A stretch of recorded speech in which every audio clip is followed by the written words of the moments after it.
of Nigeria Customs Service. The platform will be used to interrogate issues around the customs service, especially as regards combating illicit financial flows effectively. Global financial integrity ranked Nigeria 7th among the top 10 highest illicit capital outflows in the developing world and first in Africa on the cumulative illicit capital outflows during 2001 to 2010. Push factors that aid illicit capital flows activities include mainly issues from corruption perception indicators, the size of the underground economy, and weak regulatory institutions. Generally, nations' customs services support their countries to combat illegal commercial activities and trading of illicit goods, infraction on intellectual property, illegal international law trades in endangered species, illegal trades in arms and ammunition, money laundering, trafficking of illicit drugs, illegal trading of cultural artifacts, toxic, hazardous, and such other dangerous materials or substances.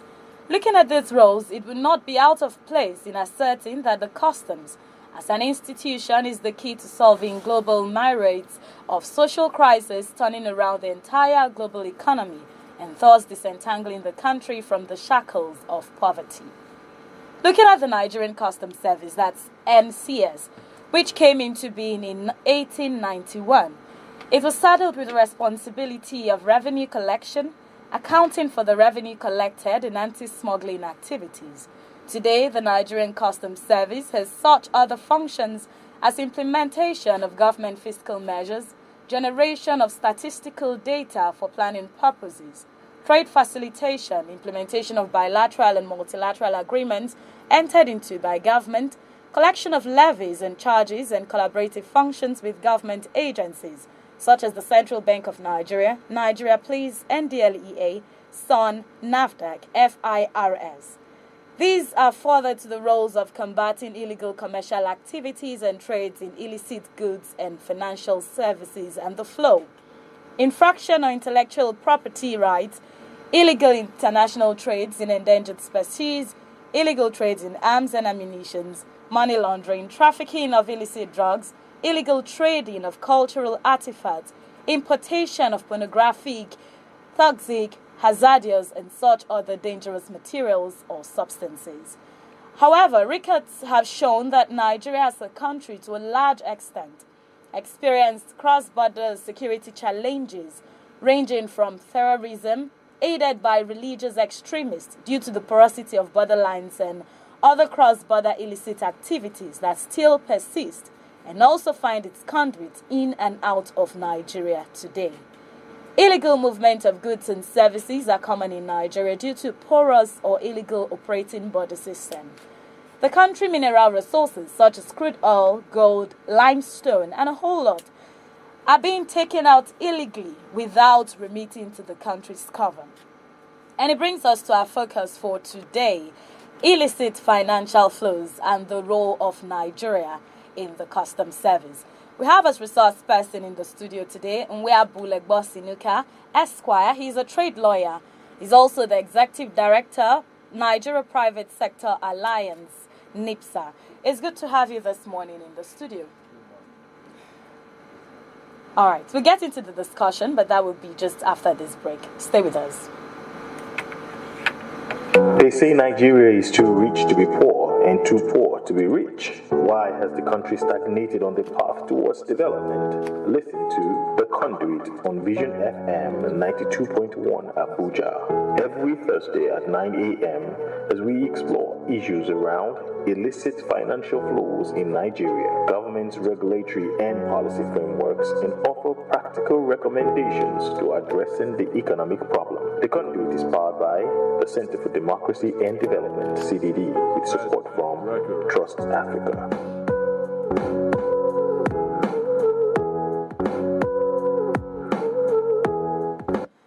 It's so good to have you right back on the program, The Conduit, as we focus on illicit financial flows and the role of the Nigeria Customs Service.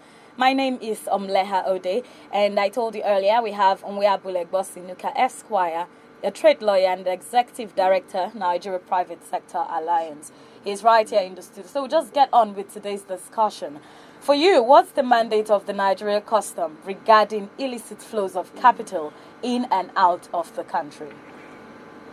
Basically, the Nigerian Custom is a revenue collection agency for the government of Nigeria under the Ministry of Finance. Their role in that context is basically to collect custom duty, taxes, and levies accruable from trade transactions and services. As it relates to illegal or illicit financial flow, is to ensure that what is due government in terms of collection of levies, taxes, and import revenues are duly collected and remitted accordingly into the coffers of government. In terms of their role, they also play a kind of border protection role as well, in the kind of paramilitary role in that context, by securing our borders, ensuring that borders are guided against breaches in terms of what people import, the dangers burden on national security, as it were. So they have that dual role of revenue collection and also assisting in the protection of our national security. Okay. Do you think Nigeria Custom can effectively secure Nigerian borders to control illicit financial flows? Yeah, basically, it is not the sole responsibility of the customs to secure borders. It takes inter-agency collaboration, or what we call the coordinator border management system, to get that done. And so it is not only customs. There are other. That's why if you go to the border post, you find out that there are several agencies that are at the border post. So it is about interagency coordination. It is about collaboration amongst the various agencies, such that when there are certain breaches or certain infractions, customs will appropriately refer you to the appropriate agency that has to deal with your customs. Will not deal with the criminal component of your activities. They hand you over to the police or to the DSS, as it were. But what it takes is that custom is the lead agency at the border post in terms of revenue collection, in terms of border control. They are the lead agency, but there are other agencies that work in collaboration with them. So it is not about custom alone, but it's also about government agencies working to ensure that we have safe, efficient, and well-coordinated border management process in the country. Okay, but just as you have said, they are like the lead role there when it comes to the border of the country. But you also made mention about revenue collection. You know, IFFs has something to do with finance. It's like an outflow of the country's resources. So the role of the custom, like to what extent would you say the custom is actually effective in guarding the borders against this financial escape? We don't narrow or don't get ourselves a little bit worried, confused. When we are looking at the border, it is not the border system is not what we have by way of physical point of entry. That we see at the border and say between Nigeria and social country. Border system also involves the airport, the seaport, and the land borders. And so, for the purposes of illicit financial flow, the best I know and we can give is what it is globally known as trade invoicing. Because in illicit financial flow has different legs and different dimensions. But for the purposes of trade, as it relates to customs, they deal with what we call misinvoicing. And so the interest of custom at that point is to see how resources, funds, or money that are illicitly gotten or acquired, how that is turned into what we call trade-based money laundering. People get involved in trade not because they want to do business legitimately, but they just want to wash the fund. They want to just rechannel the money using the trade, the channel of trading. And I think custom have been effective in that direction, trying to see how they can, using their enforcement processes to ensure that people report their transactions in terms of value and in terms of volume appropriately. Like I said, invoicing has to do with people trying to escape or to evade the tax, or also to evade the revenue, the custom duties and taxes, or also to avoid what we call capital control. That's when we are at the airport.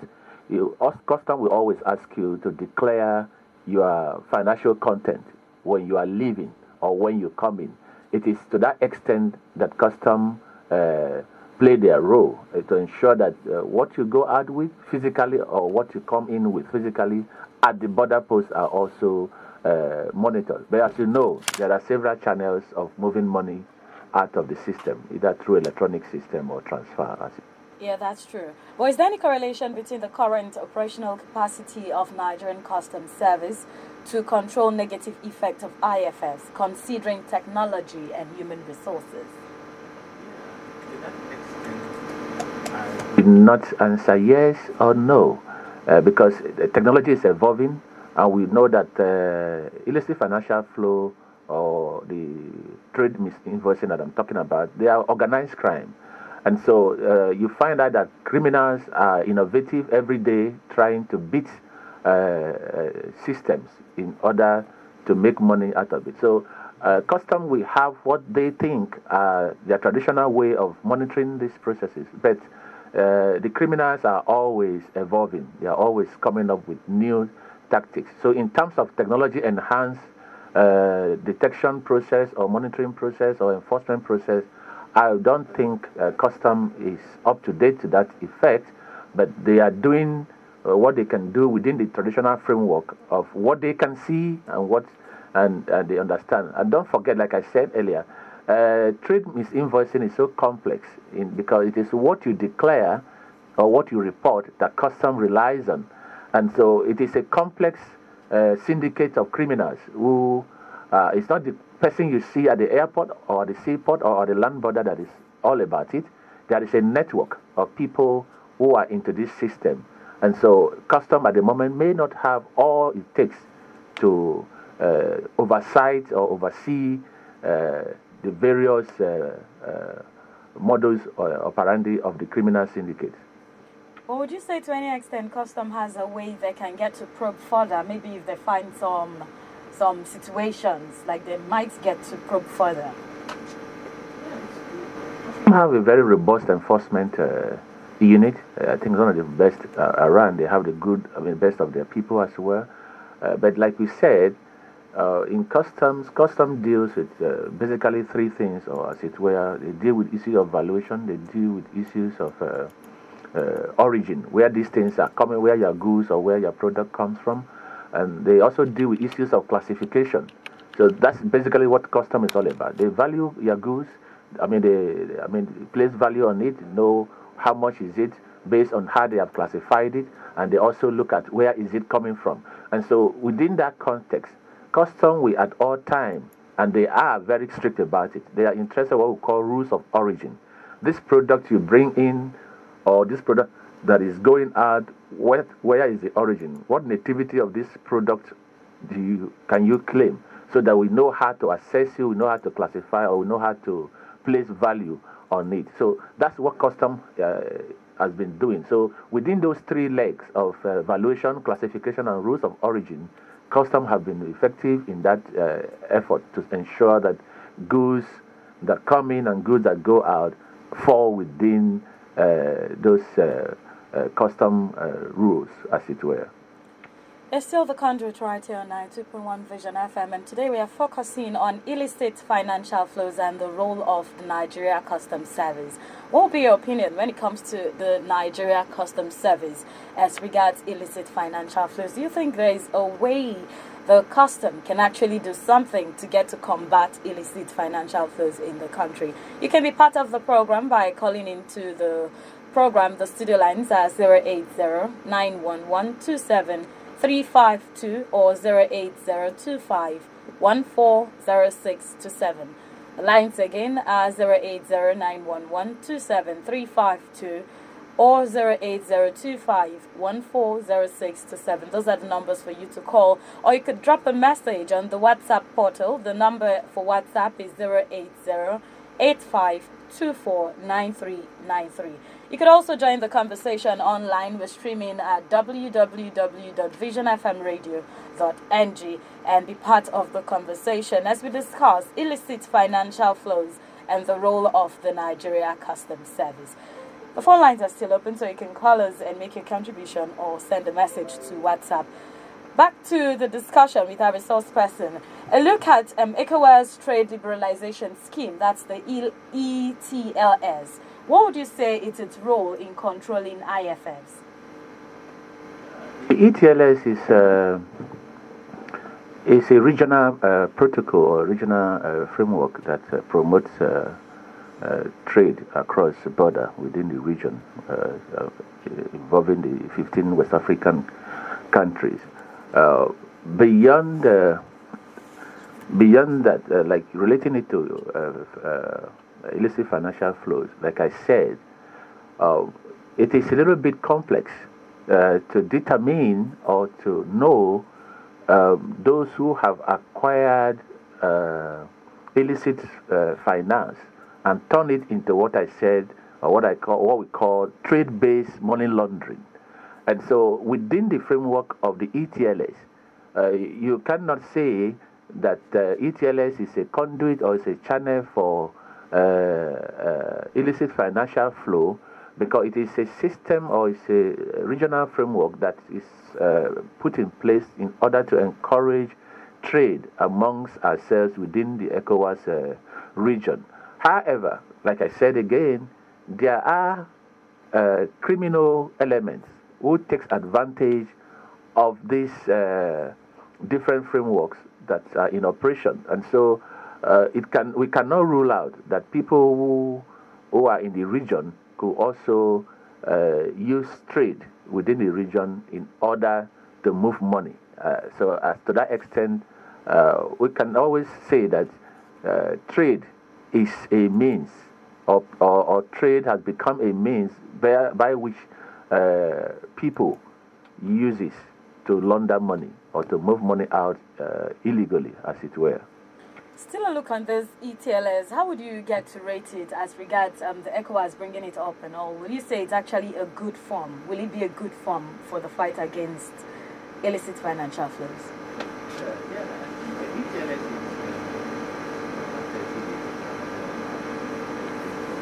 We've not even implemented across the region. If you put it on a scale of implementation, no country has even implemented the ETLS up to 20% max, as it were.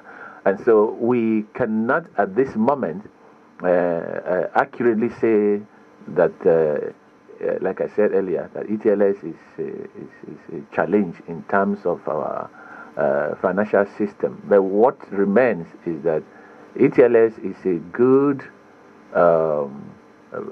legal framework within our regional integration agenda to ensure that we do business amongst ourselves. To that extent, if people take advantage of it after they have acquired money illicitly or illegally, and they decide to turn it into business, it is the duty of the law enforcement agencies at the appropriate time of intervention and investigation or monitoring to establish that company A or businessman A in Nigeria have moved money using trade, as it were, within the region. And I'm also sure that within ECOWAS, we also have what they call the GIABA. I can't remember the full name for that, but I think it's a anti-corruption or financial monitoring framework within the region to ensure that our financial system is effectively put in place. So within that framework, our banking sector, where we use money or we transfer money, becomes critical within the region. And so if there are frameworks, if there are protocols, or if there are instruments within the region that are also developed in order to combat illicit financial flows of money, then that also become useful for us to look into. But ETLS, as it were, is our own homegrown regional integration or free trade. To get to enhance trading between African countries, yes. Okay, but talking about this declaration of, talking about the trade-based money laundering, that's how you've termed the border aspect of customs duty when it comes to financial flows. Is there any level where they get to declare assets at the custom unit, maybe for goods and services moving out? Because I know the borders is like a form where smuggling happens, cars, import, all of that, export, all of that. You just find out it happens on the border. So is there at any point there's a declaration of assets, maybe before the anti-corruption agencies come in? Yeah, Now, when we talk about illicit flow of financial flow, it is not always physical. It's not always physical. It's not something you touch and carry with your hands. It's not always that way. There are, this thing takes place in diverse ways. Let me give you a scenario of how challenging these things are in terms of monitoring it. Using a local example now. Now, I import something from Cote d'Ivoire, maybe a car, or not a car, or maybe any goods at all. And then I import it from Cote d'Ivoire into Nigeria. Now, and I make payment through Senegal. How does this work? The exporter from Cote d'Ivoire or Abidjan sends the product to me here in Nigeria, or I have ordered it from Abidjan to Nigeria. Then I ask my bank or my partner in Senegal to pay my Abidjan exporter. So, for instance, what I brought in is 1 million. The value of what I brought in is 1 million. That's what I declare at the point of entry. That's what customs knows. Yes. Okay? Now, I tell my partner in Senegal, or I send to my partner in Senegal 1.5 million for that same goods. So I'm not paying my partner in Abidjan directly. I authorize my Senegal partner to pay the Abidjan partner. So what is he going to pay? He pays 1 million. And so 500,000 will hang in Senegal waiting for me, because I don't want custom to know that the value of my goods is 1 million. So I've used a partner or a syndicate or a bank in Senegal where I have my money to transfer 1.5 million and then keep 500,000 back. That is how people move money illegally using this system of trade-based money laundering. Okay. It's just one element of moving resources out of the system. But strictly speaking, when we are looking at illicit financial trade, we are looking at the corruption component. How people get money from us and turn that money into business. I don't know if I should go further to give you a native explanation about this. You go to a juju priest or a juju shrine to get money. And after you've gotten that money from a juju shrine, you now become or claim to be a pastor or become a good man in the church. And then you use the money you got from the shrine to build schools, to build churches, to buy school buses, free school buses for children. Now, people see you on the outside as a philanthropist. They don't know how you got that money. But the person who have done that is trying to wash the money. Is trying to make the money look good in the eyes of the public. That is just a scenario I can paint about how illicit financial flows are being utilized. So people get money wrongly and turn it into something that looks good in the eyes of many. Quite interesting, and it just makes the fight a bit complicated. Interesting. Okay, we're still on illicit financial flows right here, but with the role of Nigeria Customs Service. We'll take another break right here, and once we come back, the program The Conduit continues with you. And not to forget, you could still be part of the program. I'll read out the studio lines again for you once we return. Stay with us.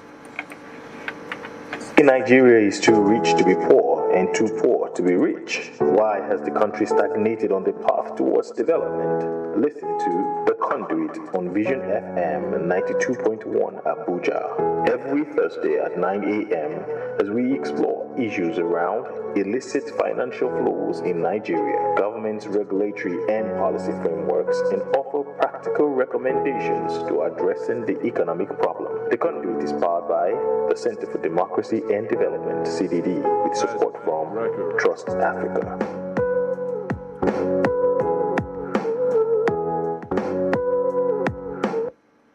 It's so good to have you right back on the conduit this morning as we discuss illicit financial flows and the role of the Nigeria Customs Service with our resource person, Nwiabulegbosi Nuka Esquire.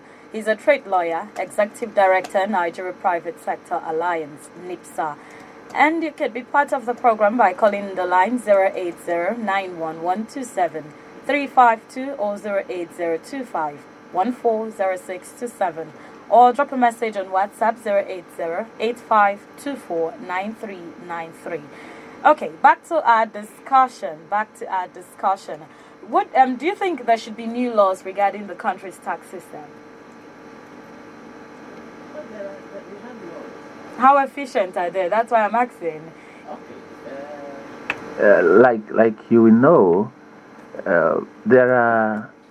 it's a multi-agency or a multi-stakeholder process for these things to work effectively. We have the Nigerian Customs and Excise Management Act, which is currently under review by the National Assembly. With all due respect to our National Assembly, it has been a little bit challenging to come out with a clean bill of that legislative work. And so we have that law in place. We have our tax laws, various tax laws. We also have international instruments that we can relate to it. Don't forget that issues of illicit financial flow is also on the SDG target 16.4, which is to tell you how important or how serious that the globe finds, the global community sees illicit financial flow. The impact is so much, even from Thabo Mbeki's view, over 60 billion. Among the 800 million billion US dollars that are flowing out of developing countries as a result of illicit financial flow, about 60 billion or 40 billion of this money. Africa suffers that impact, and so it is something that we need to really take on to see that, realizing that this is a challenge, and just to say it clear, you see, we as a country, as the leader of Africa, we must be a little bit ahead of other African countries because they look up to us for leadership. And so, for instance, a company, maybe a multinational company from no particular country in mind, but using, let's say, for instance, use Germany, for instance, or Netherlands, and then their company here moves resources or move money out here illegally or illicitly, as it were, and then come back to say we are giving a social amount of aids to Nigeria for development, for blah blah blah. And the question is that, do we know how much they have removed from our system illegally, and they are giving you back, or they are giving us back something in the name of development, in the name of intervention? So these are the issues we need to really look at, using international instruments that are available now, and develop a domestic law that will help our businesses, help our regulators as well, to tame this global challenge that we found amongst us, or we found with us as a result of globalization.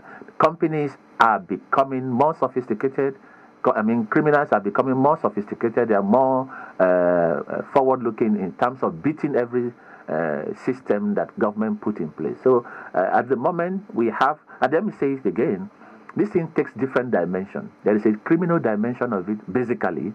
We can also apply our civil law procedures as well. We can also use the anti-corruption law that is available to also track these things. So the laws are there. These are corrupt practices. They come in the form of corruption, either by economic way or by the civil means of corruption, where man to man, as it were, or using economic processes to undermine our growth. And so it is something that Nigeria have to take serious, have to take a critical action, and then we as civil society groups also have to take a collective action to ensure that illicit financial flow is tamed.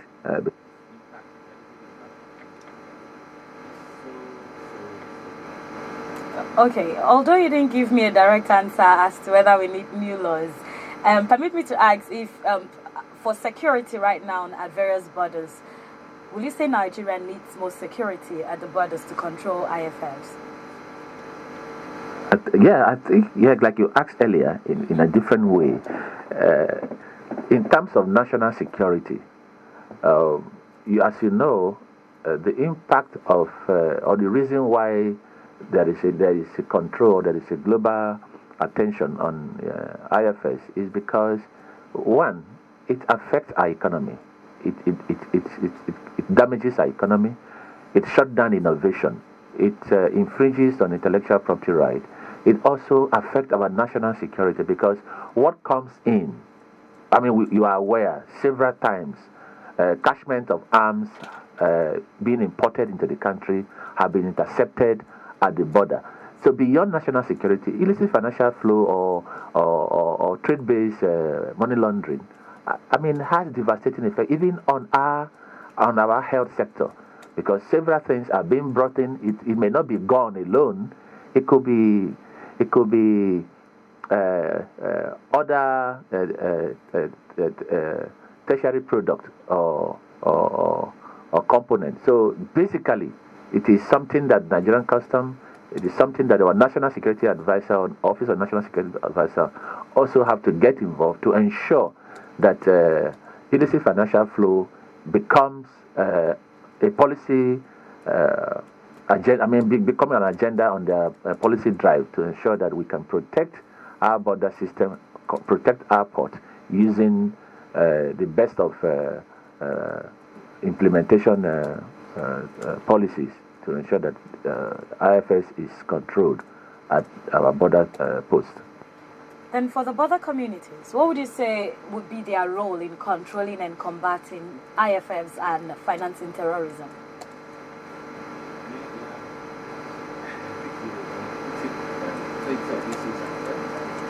Financing terrorism is one of the consequences of illicit financial flows. People use that to, one of the reasons why we try to control capital is because people use money, people use trade to bring in resources. I'm sure you have heard it, and we've also read about it, where people who are into terrorism within the country